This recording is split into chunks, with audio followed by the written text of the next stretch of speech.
Welcome to the Kane and Day Show.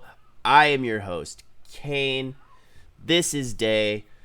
You can find me at my socials at Twitter at Killing Kane, Twitch TV Killing Kane, and YouTube at Killing Kane. So I'm going to kick it over to my guy. He'll introduce himself, and then we'll get into the nitty gritty. So my name's Day. You can find me at twitch.tv/Realdaygaming. Twitter is Realdaygaming1, and YouTube and TikTok is Realdaygaming. So today, we're here to talk to you guys about the probably most insane offseason you've ever seen when it comes to NFL. I don't. It's been a ride. So talking about this offseason, where do we want to start?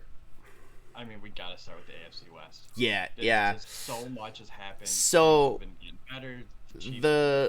The start of the AFC just totally taking over the NFL was Russell Wilson going to the Broncos.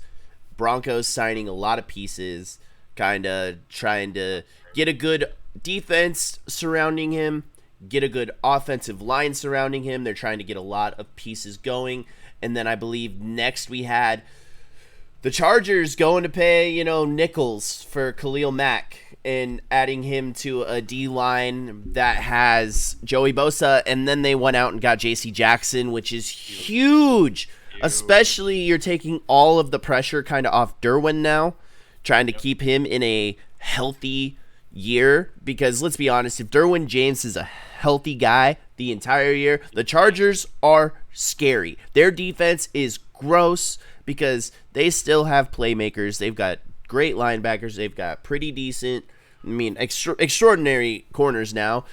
A fantastic D-line. Safeties out the ass. Like, it's crazy. Yeah. And then they're stacked now. Defense. And then you go over to Vegas, getting Chandler Jones, getting, Big signing. trading 2 picks. And what? They were 2/3 for probably, arguably the best wide receiver.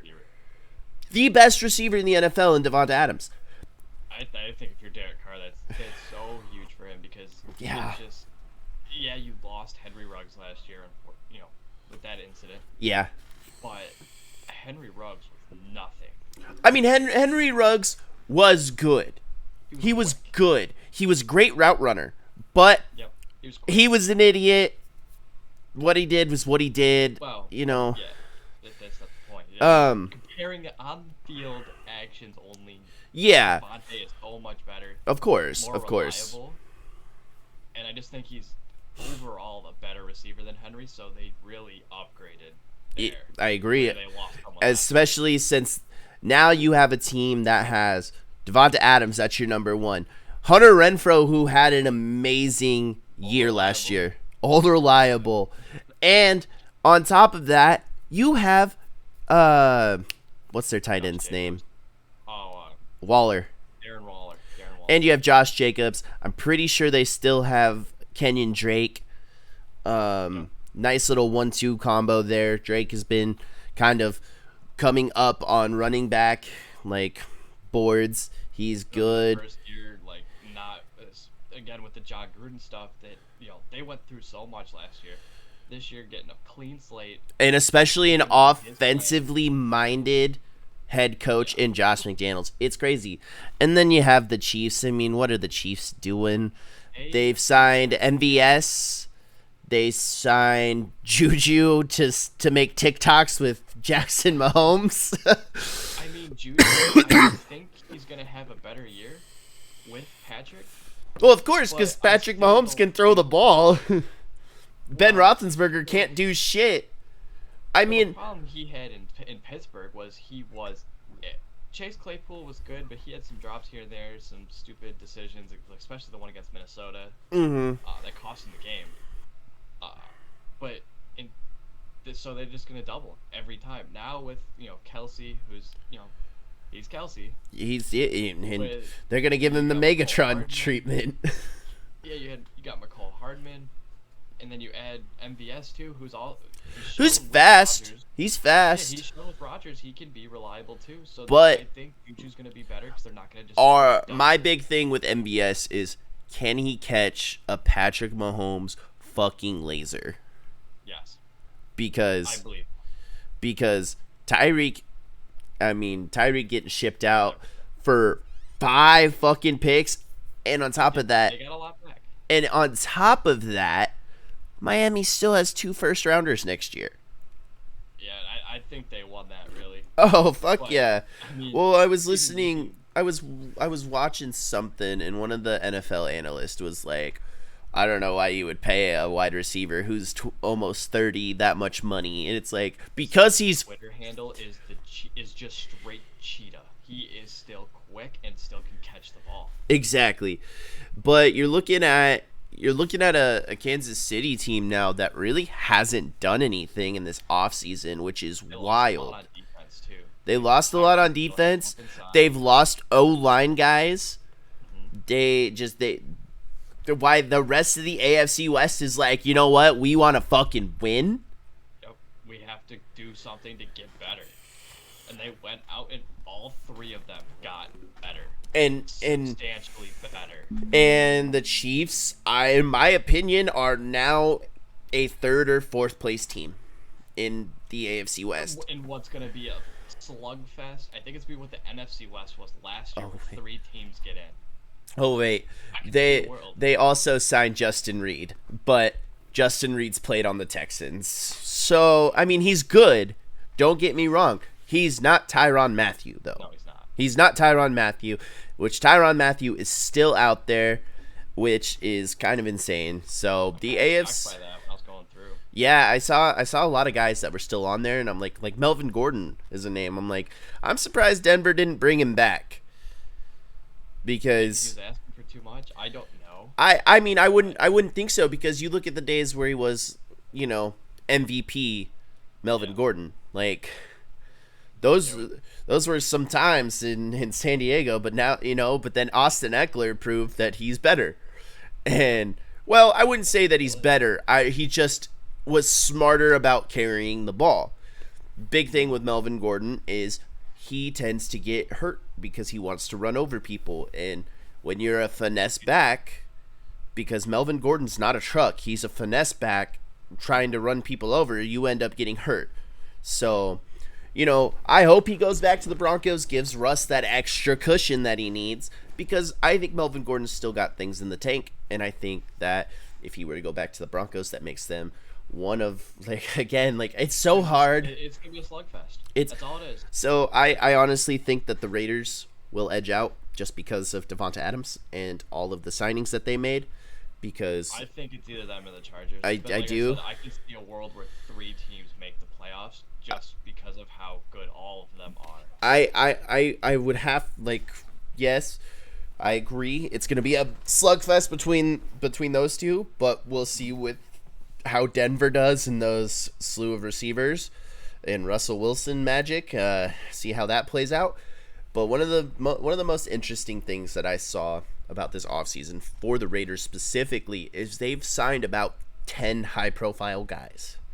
Good, they needed to. They got Rock Ya-Sin. I think they traded for him, a couple picks. Good defensive guy. You went out and signed Chandler Jones. He's on the Colts, right? Yes, you go out and you sign Chandler Jones, and now you have Max Crosby and Chandler Jones on the same D line, and I think you've got KJ Wright sitting at middle line or left outside linebacker for him still, because I'm pretty sure he went there on a 2 or 3 year deal last year. So KJ Wright still very good. You've got great young corners for them, and like you said, they showed a lot of heart last year through the Gruden things, getting a replacement head coach. Yeah, you got the Henry Ruggs thing, the Gruden thing, and they still made the playoffs. Derek Carr. And they almost went into Cincinnati and took down the Bengals. Exactly, and won what? for all you Derek Carr haters out there, I'm sorry to say, like I see a lot of people going like Derek Carr's not a good quarterback. You tell me another quarterback that's thrown consistent 4,000 plus yards for like 5 years straight. Well, I mean, there was a point last season too where Darren Waller was hurt for what 3-4 weeks. Yeah. And then that was right around Thanksgiving because I think that's the game he actually got hurt in. Yep. He came back. It was one of the two. But outside of Hunter Renfrow, because Henry Ruggs was gone, who else did Derek have to throw to? Who is Derek besides like Amari at the start of his career? How many people has Derek Carr had on his team where you're legitimate like that's a stud? Not many people. Yeah, except for Darren Waller. And Hunter Renfrow, like I said, he's all reliable. Right. But he's not your deep threat. No. Like He's your slot guy. Amari. But here's the thing, right? Derek Carr has put up consistent numbers, touchdown-wise, yardage-wise, for the last like 4 or 5 years. Even though he's battled injury left and right because they didn't seem they want to protect their quarterback, who was a first overall like a first round pick. But they got that guy from Alabama. He didn't do very well. Yeah, and so you look at the Raiders, and they're just a scary team. They really went out and got the bread. I mean, they shelled out money. Well, I mean, the Davis family has been known to pay people, and what other city on the map in the NFL is more attractive than Las Vegas? Exactly. And that beautiful Death Star that they have. Yeah. I'd want to go play there. I really want to go. I really want to go. I really want to go to a game down there. But like, and the fan base did switch over from Oakland to Las Vegas fairly easily because I mean they're one of the most well-known football teams in the world. Exactly. Sure you go to Europe and show someone a Raiders logo and they actually know who it is. Fun fact: my grandpa was a Raiders fan, so that was back in the day when they had Howie. That was probably the LA Raider days. Yeah, probably. But AFC West, it's gonna be like I don't think any other division will compete as hard as the AFC West because it's just so insane. Every team except for the Chiefs really got better. So I really think the only other division that will give the AFC West a run for their money is the AFC East, with Miami getting better. True. Still New England. Bill Belichick is still breathing. Yeah, Mac Jones kind of gave that team some life, but they were scrappy, but they won games. And then you have the greatest quarterback in that division. Yeah. Probably you know what? I'm putting Josh Allen right here under Mahomes right now. Like it is pure talent wise. Josh Allen does way more with his legs though, so I think it's a lot closer than anybody thinks. Smarter. He is. He knows when to go down. He knows when to go out. He knows that dude knows how to fucking jump over people. Well, that's also true. But yeah, speaking about the AFC East, I mean, we'll just transition right into it. The Jets have also made some moves. Like I still think they win 4 games. Sure. Fair enough, but they're showing effort because they brought back Joe Flacco as a mentor to Zach Wilson.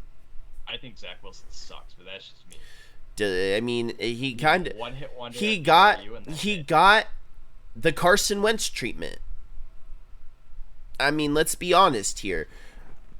All throughout, I'm giving him the same treatment that I'm giving Trey Lance because I don't believe he's good either. I mean, you ask my cousin, he says Trey Lance is the next greatest fucking thing. The only difference between Trey Lance and Zach Wilson is Trey Lance went to North Dakota State and won every national championship because there's very little competition out there. I mean, look, that's the same thing that happened with Carson Wentz. But the one thing I can say about Carson Wentz and all you Carson Wentz haters, if he didn't get hurt, that was his season to finally break the mold. Because I still think they get to the Super Bowl with Carson Wentz. Because they were so in lock with each other. They were so determined. Carson Wentz had a phenomenal season that year, but MVP season. He did, and then he got hurt, and then Big Dick Nick came in and said, "But you know what's crazy? I got you." Play is remembered from that Super Bowl. Nick Foles catching that touchdown. That was awesome. And I think it was Trey Burton threw it. I don't remember who threw it. I think it was Trey Burton. But Nick Foles caught it, and it's called the Philly Special. It is literally what, 5 years since then? Yeah, and Nick Foles has gotten paid ever since. The funny thing is too. What's crazy? Barely anybody remembers that Carson Wentz regular season. Nobody cares. They care about Nick Foles winning the Super Bowl. Crazy story about that Nick Foles season is he was like working at a fucking retail store or something.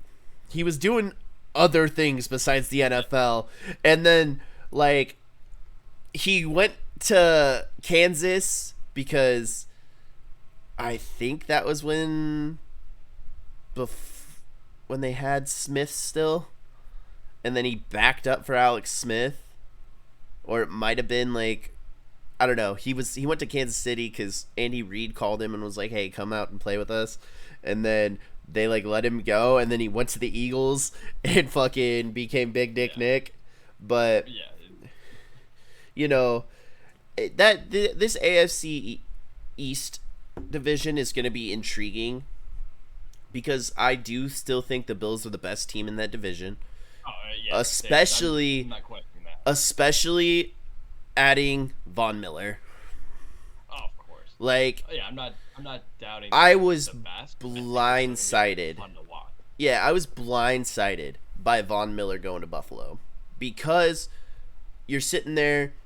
I think, with the Broncos getting Russell Wilson and kind of solidifying them now, I really thought that a reunion was going to be in some sort of in the realm of happening, but he was also tied back to the Rams. But in my opinion, the Rams couldn't pay him enough. They can't with everything else they want to get. Like, would you rather pay Von Miller, who's like 33, 34, 35, or would you rather pay Aaron Donald? That's your question. Exactly. I hope he doesn't retire. I hope he doesn't either, but I mean, I hope he does. Let's be honest. I'm a Seahawks fan, so I hope he does. But no, him going to the Bills is big, and I think one of the big reasons is these are words out of his mouth, is that he's one of the best quarterbacks in the league, and he wanted to play with him. So, and hats off to the Bills owner or GM or whatever. He would trade himself before he would trade Josh Allen. Smart words. Yeah, just don't pay him, $500 million because your team will crumble in 3 years. Yeah.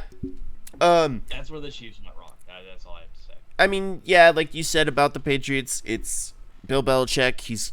Bill Belichick is still breathing. Yeah. They will compete. Exactly, and then they will win 8 to 9 games at least. And yeah. If they don't, I will be virtually stunned after the season they had last year. Even right. though they lost JC. Just because it's Bill Belichick and he strikes the fear into people. Right. Miami in December because he can't win there. It's hysterical. So, one of the big things with the Dolphins is everybody's like memeing on Tua right now, and I don't like Tua at all. That's fair. I don't think he's good. A lot of people are like, do you all forget about Alabama? Well, I mean, it's Alabama. That's true. It's college. Nobody plays defense in college. College is completely different than the NFL. It's true. Statistically, Alabama quarterbacks don't normally do well at the NFL level. Jalen Hurts is goated. I said normal. Oklahoma. Yeah, but so Dolphins really made a splash this free agency. They've went out. Yeah. I've seen them getting guys trying to, Tag Gesicki, right? They franchise tagged him. I believe so. And then you have Byron Jumpman Jones coming out and saying I had to restructure my contract to get burned every day in practice. Yep. Ouchie. Ouchie is right. But them getting Tyreek is huge. I mean, they've went out. I'm pretty sure they've signed some O-line guys to kind of keep Tua upright. And I mean, I'm sure you guys have heard me say this before. Yes, defenses win you championships, but so does keeping your quarterback upright. Let's take my analogy and let's put it in the last Super Bowl.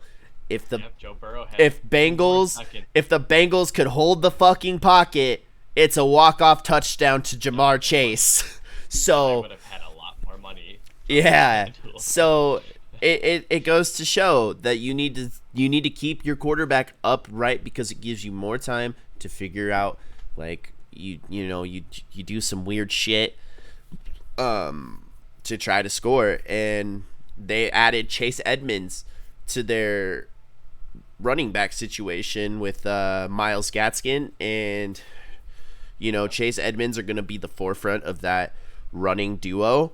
And I think they're going to go insane because Chase Edmonds has shown in the last 3 years that he's a legitimate threat at running back.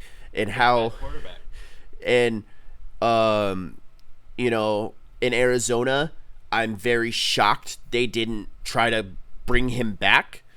Instead, Arizona stayed with James Conner, which fucking blows my mind. But it's neither. Raheem Mostert too. They did get Mostert, but Mostert's been hurt almost every single year. He's been insane, and so I say it all the time is when people might some players might be really good. Yeah. But like Byron Buxton. Yeah. If they can't stay healthy, they don't do you any good. But now you're looking at a wide receiver room of Devonta Parker. You have Jalen Waddle, Tyreek Hill. Jalen Waddle's a phenomenal route runner, and he's fast. Tyreek Hill, phenomenal route runner, very fast. Parker, big, strong dude, and you have Mike Gesicki in your tight end spot, who came into his own the last 2 years. So, he was great on my fantasy team last year. Oh yeah, he's been great. But now, then you have the Jets. I mean, they've done little signings here and there. Like I said, they're trying to get Joe Flacco to help Zach Wilson out. And do I hope that the Jets turn their shit around? Yes. I would like every team in the NFL to be competitive. I hope the Lions lose every game. Fair enough. It brings me so much happiness when they don't do well. I mean, fair enough. But in the grand scheme of things, it's fun. Like watching, like we talked about earlier, the AFC West coming together and doing all this stuff to be better, and it's gonna make for a just nerve-wracking season. Well, I think the closing of the gap with the parity in the NFL is gonna make the product so much better. Right. Which is it's great for fans, it's great for the players because it's competitive. It's not like last year with the Lions. Well, not the Lions. It was the Jets. Because the Lions at least kept games close. They just shot themselves in the foot. Mm-hmm. But the Jets, you knew you got a free win. Right. So I think that wraps up like those tops. I want to switch over to something that I forgot to put on our list that I said I was going to talk about in the last podcast. I want to bring it over to Seattle real quick. Pete Carroll and John Schneider need to go. They need to go. They do not deserve to be the head coach and GM of the Seahawks anymore. Just from the fact of how they treated the Bobby Wagner situation. Gonna ever happen for one player. You know that, right? Oh, I know. But as a fan, I'm very fucking mad about it, right? Because yeah, I'd be upset with how it was handled too.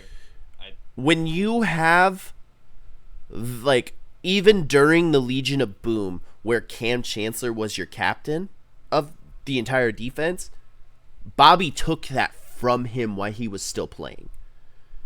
That was Bobby's defense. He was the heart and soul, besides Russell, of that team.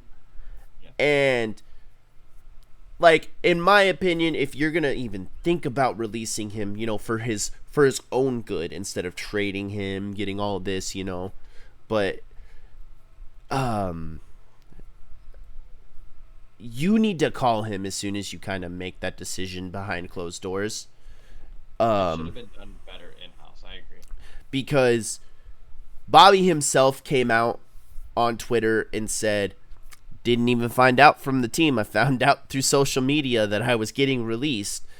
And that's not a good sight. And I was so hurt as a fan because Bobby has been nothing short of exceptional. Been the best linebacker for the last 10 years because him and Kuechly were right here. They were neck and neck. And Kuechly turned into a vegetable. You know, they kind of went back and forth every year. And it just hurts to see that the Hawks handled it so poorly. You know, here's this will be a good transition, but you know, kind of like what the Falcons did, right? Yes, Matt Ryan was there for 15 years, and they, to his person, they were like, hey, we're going to get you into a better situation. Where do you want to go? They could have done that with Bobby. They could have, you know, gotten maybe a third or a fourth round pick for him, which that's fine. You know, Bobby's also 30 something, but I still think Bobby's got a lot in the tank. But you could have helped him, and then they could have restructured and signed him to a deal and blah blah blah blah blah. Because I'm pretty sure he's going to the last year of his contract.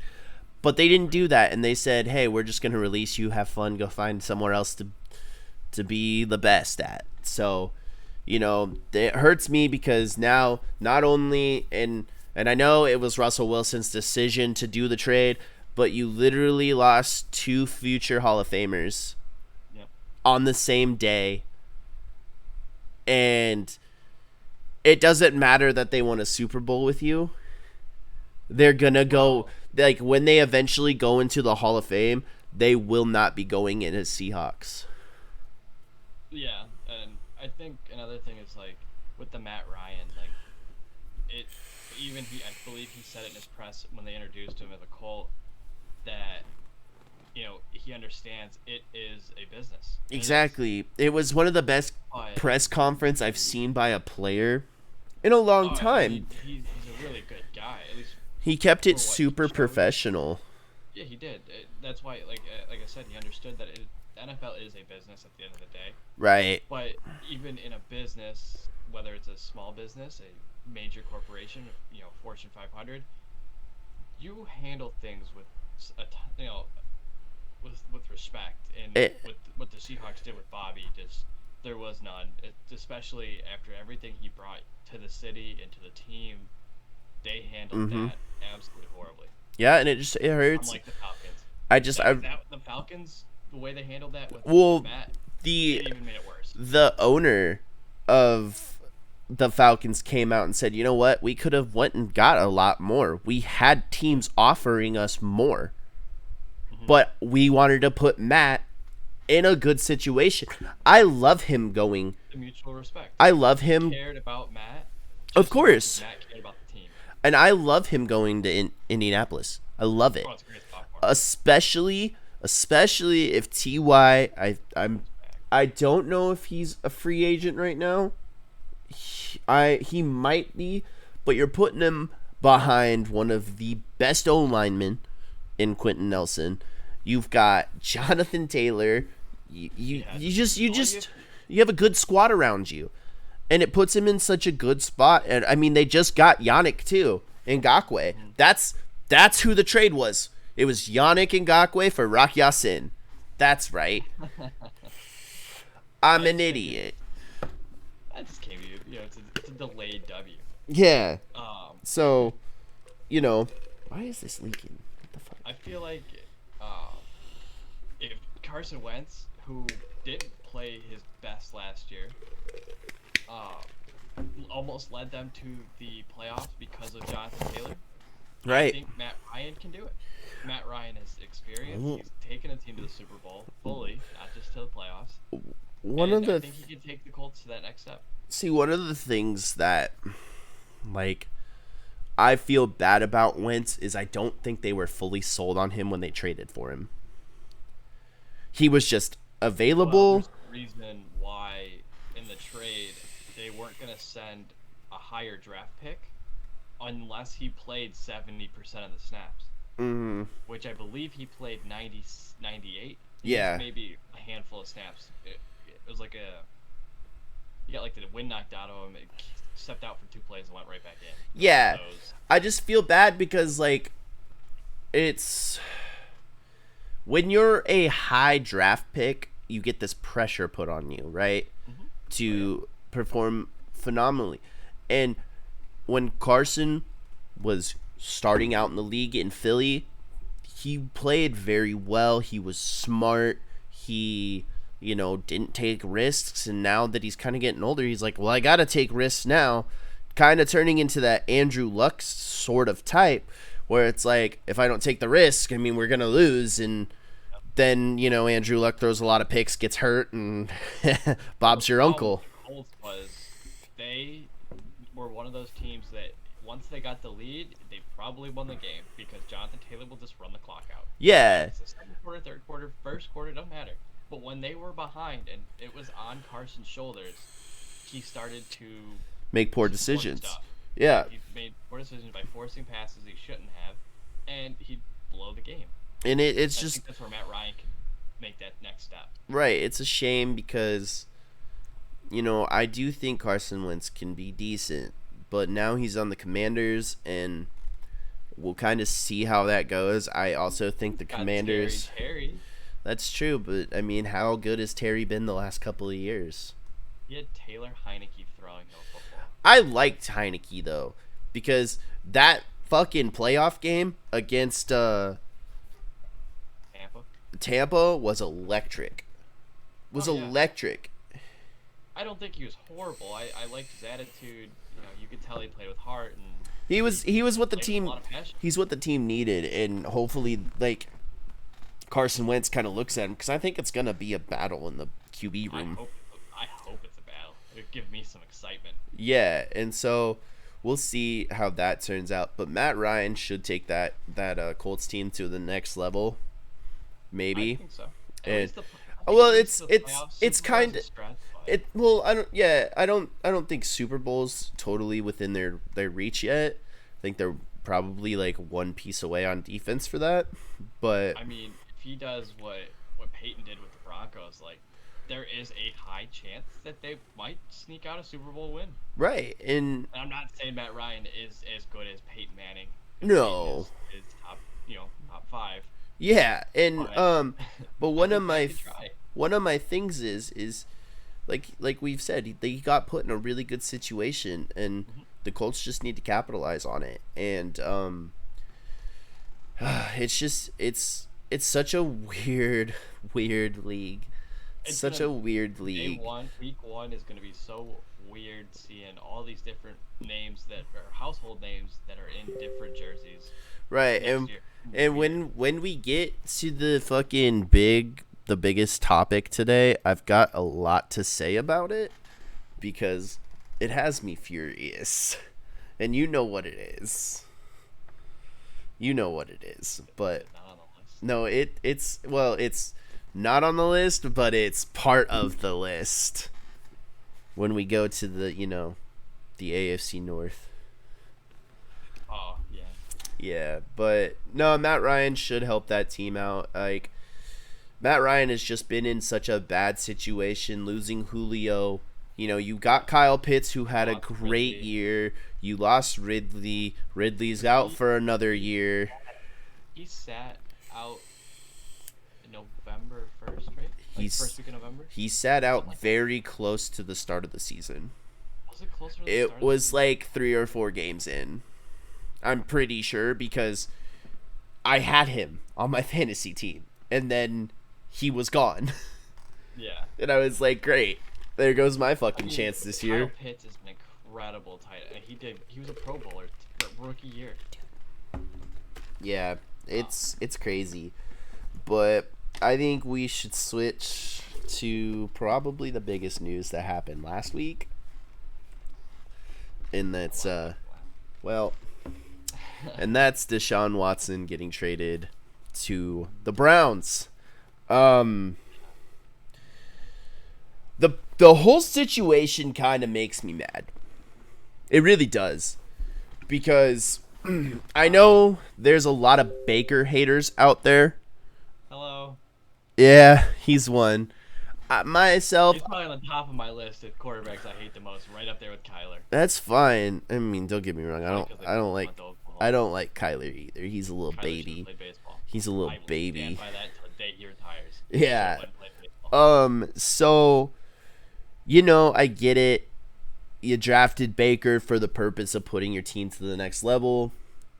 My big thing about Baker is, hey, almost won Rookie of the Year. Almost stole it from Saquon. He brought you to a 500-plus team. He did. After they went he for a very long time. He took you guys to the playoffs, won you a playoff game, gave the town of the city of Cleveland some hope, along with like Myles Garrett, Denzel Ward, Nick Chubb, Kareem Hunt, the whole set, right? But you were just missing the quarterback, and you had the quarterback. You had a guy who was hurt, giving you 110%. It doesn't make sense. Well, I think what also hurt Baker was he had, 3 coaches in 3 years? Just about. You can't Why? Chemistry and when you switch your playbook every year. So it was the year that they fired their head coach midseason. I think it was the year they made the playoffs and won the game with that defensive coach, the replacement that they had, because I think it was their defensive coordinator. Why not bring him? It was Hugh. They fired him, and then it was that, like, I don't know his name. There was Freddie Kitchens. It was before Freddie, because Freddie Kitchens came in the year after. You and Freddie. Oh, it's chalked. But you know who I'm talking about. He's a defensive coordinator for another team now. Of course he is. But why get rid of the guy that kept your team going to the fucking playoffs? Why get rid of him? Because it's Cleveland. I understand it's Cleveland, and they're a bunch of idiots. Cursed. But you come out and publicly say, we're done with this guy. We want to move on. We want an adult at quarterback. Yeah, that was the dumbest thing they could have done because now you go out and get Deshawn, right? But there's parts I don't like about him being able to be traded, but you go out and get him, right? Right.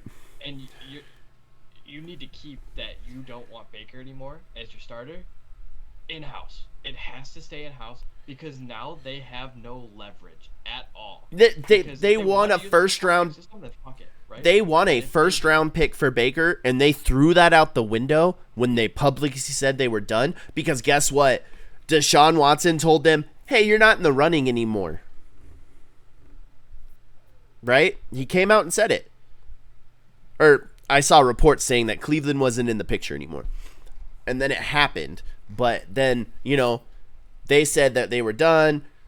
And then Baker was like, hey, give me a trade. And they're like, nope, you're a quarterback still. And then guess what?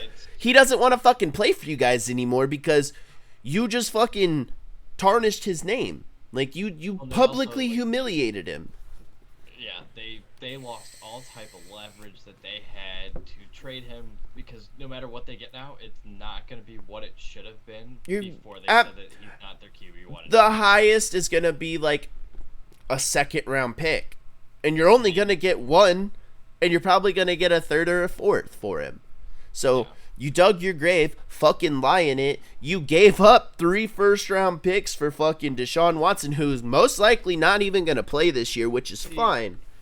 The part about Deshaun that I don't like, compared to how the MLB is handling the Trevor Bauer situation, is he's not on the commissioner's list. I don't think Deshaun should have been able to be traded. He should be on the commissioner's list, exemption list, on administrative leave, and he should be stuck in Houston because he still has an ongoing legal battle with 22 different women. I think with the Trevor Bauer thing, he was up front. He told everybody what actually happened. Right, but he's still on the commissioner's list. He is. The Dodgers can't do anything but pay his salary. And they don't want him on the team. But, I was going through Twitter the day it happened, and I saw. That was a really good idea. Well, that's how I get my news for the most part. I'll be checking, and I'll look at like Schefter, Rappaport, all those guys, and well, if any of you guys have heard of the Dan Le Batard show, they have a producer named Mike Ryan. And Mike Ryan has been the biggest Cleveland fan through all of the shitty years. For some reason, I don't know why he's not a Miami. I don't know why he's not a Dolphins fan, because he's all about all the rest of the fucking Miami teams. But he was a Cleveland Browns fan. And once that he went to the Browns, he said, "Hey, I'm just done. I can't associate myself with this team anymore." And I'm kind of in the same boat. I was a Cleveland fan because, well, My Cleveland hoodie all the time. they were bad, and I was like, I want to root for a team. I liked Johnny Manziel when they got him because I liked him in Texas A&M. I watched a lot of games. You know what I mean? I watched a lot of Johnny football at A&M, and I like Baker. I loved his energy.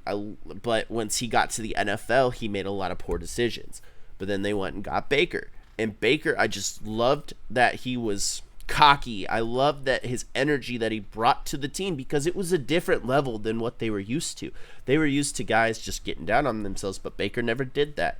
Baker was always feeling dangerous. And, it's such a shitty thing for a team to do. Like, it's kind of like the Seahawks situation with Bobby. You come out, like, I mean, the Bobby thing was leaked. That's fine. I mean, it's not fine, but it's fine. But with Baker, you could have totally avoided all this, done it all behind closed doors. You could have, as soon as you knew you had a deal in place for Deshaun Watson, you could have had a deal in place for Baker. I'm surprised they didn't move Baker first. But they probably couldn't guarantee that they were going to get Deshaun. So then if you move Baker and then lose out on Watson, then you're fucked. Because now you have nobody. Right. But here's the thing. Once trade up in the draft and get a new quarterback. Once you get that, though, once you finally get through the agents and the teams and stuff, and Deshaun waives his no trade, well, then you have without saying anything about Baker, guess what? Teams are calling.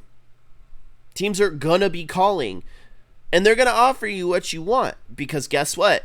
Baker has shown he can at least get your team to 500 or more. Yeah. That's what every team wants, right? Sometimes you're just that quarterback away, a 500 quarterback to get you to maybe, 9 wins, 10 wins. And that could have been Baker. My big thing was, maybe he might come to Seattle. But that's probably not going to happen because the Seahawks are going to stick with Drew Lock. And, QB1, I'm here, I'm ready for it, but, it's just a shame to see the organization do it that way. Deshaun talked about how he's never, been disrespectful, never done anything to these women. That's yet to be seen. It's been thrown out by a grand jury twice. He's still got the civil things. Still under investigation, and that's why I don't believe he should have been able to be. Right. That's what really gets me. Right. And let's be honest, the way the NFL investigates is always been terrible. It's that's true. Been just Dan mediocre. Schneider sell the team years ago. Yeah. And so he's been under investigation like 3 times. It's just crazy. Like, we'll see. There's gonna be a punishment for Deshaun Watson. Most likely he'll end up being gone for a year. So what? They paid him for like. Is they're slow. They are incredible. I mean, I get you have to be thorough, but there's a difference between being thorough and just not quick. Right. You could be thorough in a fast amount of time. It's been a while. Obviously, the cases have to still end. Mm-hmm. And the trial he's got to be cleared of everything before they probably make their final decision, which the court system also moves very slow. Right. So it's a double-edged sword, and that's why I think he should have been on that exempt list. And he's got to sit there and wait until his legal stuff is done. Right. That Like should with have. Trevor Bauer, his legal stuff is done. He's come out, talked about it, said what happened, said But his the side, and the they're coming to an MLB agreement. the Or MLB decision. might have something else planned for him because Oh, if they discipline him, they discipline him. But they're I'm saying trying they finally got to a they're trying to mitigate or all of these unfortunate things that happen, especially by very bad decisions by the players. They're trying to mitigate it because let's be honest, we want everybody to be a better person, right? You're the face of a team. You're like, especially in the Trevor Bauer thing, coming off of his phenomenal years. You won the Cy Young? Yeah, like Mickey Mouse Cy Young, but he won it. I mean, but he was still that dude coming out of Cincinnati, and then he went to the Dodgers, played like 10 games, and then maybe not even. Pretty decent too. Yeah. No, it was more. He got suspended on July 2nd. So almost half the season. Yeah, it was right before the All-Star break. And so, unlike Deshaun Watson's case, Right. where you've Like, seen other undisclosed people who aren't in the lawsuits coming out and saying things, it's kind of making my head turn a little bit. So, Well, I mean, you could look at that with Trevor. And the trials and court cases ended 2 months ago, something like that, and they're finally gonna come to a decision in a couple weeks here when his time is up on the exemption list, right? But you could also look back at like Tiger Woods stuff, right? way back. How long it took for him to get back. I mean, Tiger was. I mean, he's arguably the greatest golfer of all time. I think he changed the way sports are. Yeah. To this day. Yeah. He had that big of an impact. I agree. And he was at the top. I He agree. had just come off that U.S. Open win, right? Yep. When all that stuff came out. And then he took a back seat for a long time. And he was gone for about 3-ish years before people started to not get over, but I would say forgive him. I think And one of that the was big only a things with handful of I think one of the big things with that though was he started doing golfing with his son. Oh yeah. And Well, that kind of Charlie's incredible at golf. that kind of circled him back Yeah, in, but I still think people started to forgive him for what he did. because what he did was That was not only a great. handful of It was No. not great. No, But I people- think he humbled But- himself. That was one of the did. things, and that's what was some a of these deeper guys, right? And like 22 civil suits is a lot. That is a lot. Like I said, with Tiger, it was like I think it was like 5 or 6 maybe. Yeah, and like Bauer, it's one, and he It's 2 technically. He had a settlement in Cleveland. with a yeah, different woman, but technically with Trevor, it's 2. he kind of came out. 22 is a lot. Yeah, and we'll see. We'll see what happens. All right, I think we got time for one more topic today. So which one do we want to go over? I'll let you kind of peruse, and then let's go. Let's just talk about it. So which one are you feeling? Well, I mean, we could just go right with the Bengals and just end it off with that. Maybe we can get 2 more topics. I want to talk about Jameis Winston and Marcus Mariota. Oh, we could just go right to that. Fuck it. We'll throw in the Bengals thing last. Yeah. So Marcus Mariota to the Falcons. For me, as an Oregon fan, I love it. You're here. I love seeing Mariota getting another chance. Yeah. With somewhat questionable team, but at least he gets to be QB1, not just thrown in the red zone, cold. And the problem with the way the Raiders used him, I liked it, but they never passed. It was so predictable that it didn't matter how fast or strong Marcus is, or if he hands the ball to Josh. It didn't matter because they never actually threw the ball. Right. In that play set. They always ran it a read option. Yeah, was no pass. and the big thing is like maybe it was good for him to be the backseat guy for a little bit, kind of put him in check, get him to where he needed to be in his professional career. The Titans did because they used him wrong. Yes, he was a very mobile quarterback. He was very mobile. They didn't protect him, for one. He got hurt a lot. I also don't think he protected himself. No, and he also He did like what Cam Newton did one of the when he got in the things, league. and like with Cam Newton, they both have phenomenal arms. At the start of their careers, they had phenomenal arms. That's why he went. Both of them won a Heisman. And it's the reason why, the other guy we're going to talk about, they went 1-2. They went 1-2, and I think Marcus Mariota could be a good starting quarterback. He just has to have that foundation, and now the Falcons need to protect him to get the ball to Kyle Pitts and their other fucking dudes. I mean, the Falcons did lose out on Russell Gage. Now that dude's in Tampa. And you're not having Calvin Ridley this year, which really hurts. So you're sitting there looking at Cordell Patterson and Kyle Pitts to run your offense. Yeah, and I think what really hurt Marcus in Tennessee was, like, if he had a team like Cam did, 'cause I think they have very similar body types. Yeah. And, like, the big and bulky, right. Very tall. And it's funny because they played the same in college, which I think is why they both kind of struggled when they first got there, because those are grown men hitting you, not college athletes. Yeah. And I mean, they both got trucked their first, handful of games. Right. But with Marcus, like, he never got that next chance like Cam did. Right. And so, like, with him going to the Patriots, obviously it didn't work out. No, it did not. It ended horribly. I think Marcus can finally have a chance. No pressure. Mm-hmm. I don't know who their backup is. So mm-hmm.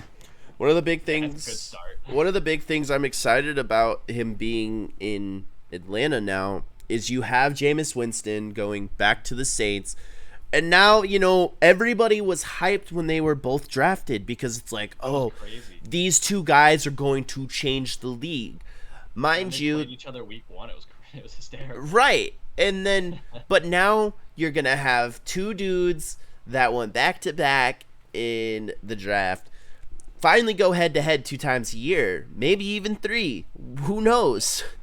But I don't know. I still think without Sean Payton, I don't think that Saints team can make the playoffs and even give it a run. Right, but Sean Payton makes a difference. We'll see, especially if Mike Thomas comes back. Because if you get one of the guys who doesn't ever drop a ball, it's kind of clear lock, and then they have another. Well, he didn't play at all last year. No, they're gonna have Mike Thomas and Marquise Callaway kind of as their deep guys. Callaway played really well last year. He did, and then Oh God, what's that other guy on the Saints? The backup. He played for Denver. Got that big contract for no reason. Brock. His name's Brock. Oh, yeah, I don't know. that means a lot because he is bad, and Callaway still did great. Yeah, and so if they can get Michael Thomas back and Marquise Callaway kind of improves on what he did, and Alvin Kamara can be Alvin Kamara, the Saints are going to be in a good position.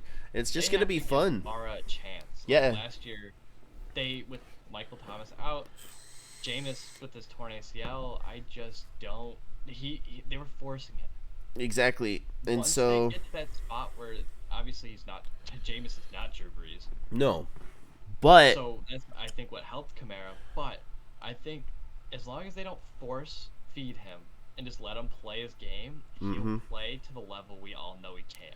It's just gonna be fun seeing him and Mariota just battle it out in that division because they're both there for at least. Yeah, and then so our last topic of the day is, I think the Bengals are the clear favorite in the AFC. It's not. I think it's close. I think they're the number 1 seed this year. You think the AFC goes through Cincinnati? I do. Well, I think the AFC West are just going to beat up on each other, so the records aren't going to reflect on how good they actually are. Yeah. And the Bengals are just going to shit on the Steelers because Mason Rudolph, oh God. You're not going to have any. You're not even going to have any blowback from Cleveland because they're not going to have a quarterback this year. No, and Baltimore, you have a running back. You start Hudley. You start Hudley. You do. That makes your team better. But they almost took the Packers down if. So. God, what's his name? John. I always get them fucking mixed up. I live Gruden? in Michigan and still get them mixed Or not Gruden? Harbaugh? Yeah. I get them mixed up. Yeah. They're twins. I understand. I get the one coaches here in Michigan, and I should know which one's which, but I don't. Okay. Yeah, you fucking dummy. But if Harbaugh didn't sell 2 games, I mean, at least against the Packers, they beat the Packers.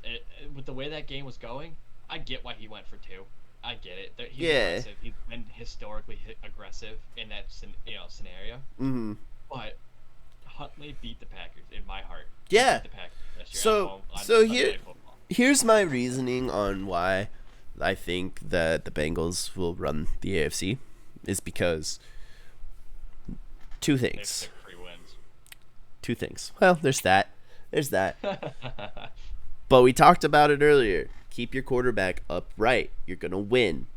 And guess what? They signed 2 of the biggest names for the O-line this entire offseason. They got, what? Cobb? I think. Alex Cobb? Kappa. He's a guard. And they went and got... Tom Brady's, guy. Yeah. And now they got fucking Collins from Dallas. That O-line's going to be scary. They did what they had to do. They lost the Super Bowl. And guess what? Joey Burr is going to come out and fucking shit on down your throat this year. Jamar Chase is going to take another step up. And so that Bengals offense is going to be absolutely fucking terrifying this year. Because you have T. Higgins, Tyler Boyd, and Jamar Chase with Joe Mixon running like he does. And Joey Burr just fucking... And you have fucking Evan McPherson coming in saying, we're going to this game, boys. I need his jersey. It's gonna be nutty, and that's it'd go right next to my Matt Prater one. I think those 2 signings are what huge. Pushes the Bengals to a Super Bowl win team. What was the reason they didn't walk it off? Joe Burrow didn't have 2 more seconds. Because you had fucking Von Miller and Aaron Donald down your throat. I understand, but you needed 2 more seconds. That's all Joe needed, and he finds Jamar Burrow. Yeah, and I'm pretty sure because he got tackled on the front side. So that's why you went and got that right guard. You got Tom Brady's ace in the hole. And then you help block your blind side by getting Collins. It's such a good move. Now you're coming into the season better than you were last year. Joe Burrow probably gonna win MVP this year because Joe Burrow. Hey, Herbo. Joey Burr, baby. He just. No, it's gonna be Justin Herbert. Oh, get your head out of your ass. You know that's not right. Hey man, he threw for 5,000 yards last year. I know, but I think Joe Burrow I think with him staying healthy, he needs to stay healthy, and that Bengals team is scary. I mean, they signed back. Apparently, they signed back Eli Apple. I don't know why. Dude can't cover the broadside of a barn, but but yeah, I think that's all we really have for today. It's just gonna be same with the MLB. We're gonna have 2 crazy seasons this year, and electric. Oh, I'm here. It's gonna be baseball. Yeah, I'm here. Next weekend when I find some time, I think we're gonna give out some predictions. I believe it'd be the time because I think the season would start on the 14th. Around there. But I'm saying by the time so when we record the next episode, when it comes out, it should be the start of the season. Yeah, and this NFL offseason is still gonna be long. We still have a bit to the draft. But It'll probably be the next NFL episode. Yeah, and this both of these Unless we seasons. Have an emergency podcast for it. Right. Some of these, both of these seasons is going to be insane. We'll see how it goes. If you're listening to this on Spotify, give us a review. Let us know how we're doing. Give us some pros and cons of what you think we should improve on, or what happens. Give us some feedback. If you're watching this on YouTube, also leave a comment, leave a like. We really appreciate it. But, on that note, I'm Kane, and this is Day. Thanks for listening, guys. We really appreciate it. We got a lot to say, and we just hope you guys are willing to listen. So until the next one, we will talk to you guys later.